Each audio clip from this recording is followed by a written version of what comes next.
Agreed. In the ready room, Burnham briefs Pike, Saru, and Cornwell in Section 31 headquarters.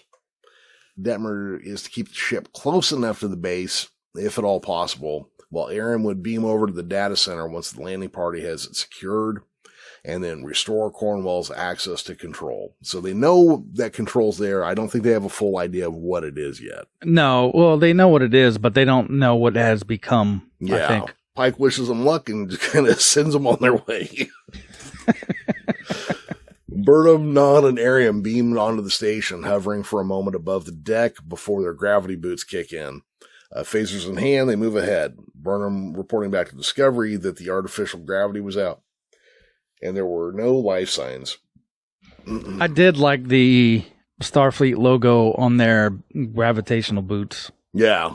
That was kind of cool. They've done some cool micro branding, I guess is what you'd call it. Like, if you know to look for it, it's there, but if not, you don't really think about it. But even like the Fluvog boots they use on Strange New Worlds, they are very design heavy, and then there's little deltas on the soles of the shoe and a little delta on the side of the boot as well. Yeah. I really like these ones because the logo lit up when the boots were like quote unquote on, I guess. Yeah. The design wise, besides the darkness of every shot, Discovery has a really strong design sense. Again, it's hard to see sometimes, but it's got a really clear vision and style, Yeah, and I think that's what most people complained about, like the difference between the Discovery and the Enterprise is almost night and day, because it's quite obvious that the Discovery is way more advanced, even at this point in the show, than the Enterprise was. Yeah, I mean, some of that you could chalk up as, well, this is the new, bright and better thing. And maybe that's the case. I mean, I haven't been on any of our new aircraft carriers yet. Hopefully I get a chance to do that soon, but it could be. Now that I'm sitting here talking myself out of my point. I mean, it could be that just the Discovery is bright, new, shiny. And then after this whole situation, that design was never used again because of the issues, quote unquote, issues that it had. Yeah. So maybe I'm just talking out my rear here. Hey, maybe I am. Could be, but at least you're willing to talk through the point, Yeah. Yeah.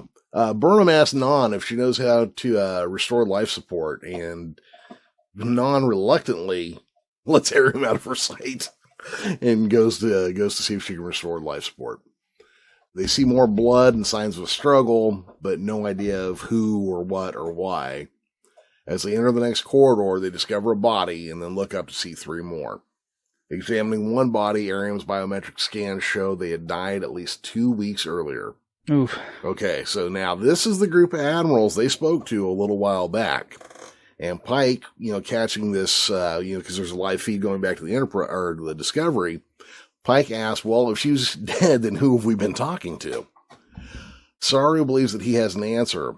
As all living beings had a heat signature, he should have seen a change in Admiral Patar's when her authority was challenged, but did not, because the Admiral Patar they had spoken with was a hologram. Dun, dun, dun. Exactly. Where is Columbo when you need him? Control had created the forgery, and they created the holographic Patar after it killed the real one and her cohorts. Pike realizes they were up against the system itself. Cornwell wonders if Control was against them and trying to block them from contacting Starfleet, why would it allow the landing party aboard the station? Now, see, guys, this is the real question here. You got caught with your pants down by a computer, and you're not even sure how it happened yet.